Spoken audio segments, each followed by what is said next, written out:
The major differences between simple and complex investigations. The simple investigations are typically more rules-based, almost checklist, looking for the most obvious things, effectively act as a triage, and more often than not, it's a time-boxed activity.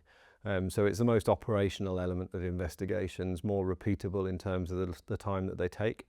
The complex investigations then is a much more holistic exercise. So considering much more data, looking at relationships, potentially considering cross-jurisdictional impacts, and importantly, the end result may lead to law enforcement or regulatory activity. So it's critical that the investigation looks at the whole rather than the individual parts.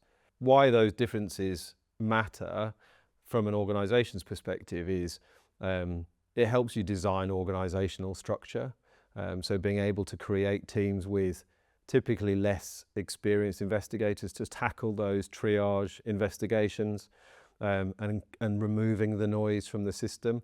So differentiating in that respect helps. Also in terms of potentially considering outsourcing or the implementation of technology. So from a risk appetite perspective, organizations are more likely to be comfortable outsourcing those simple investigations, taking the noise out and letting their own investigators deal with the more complex side of things.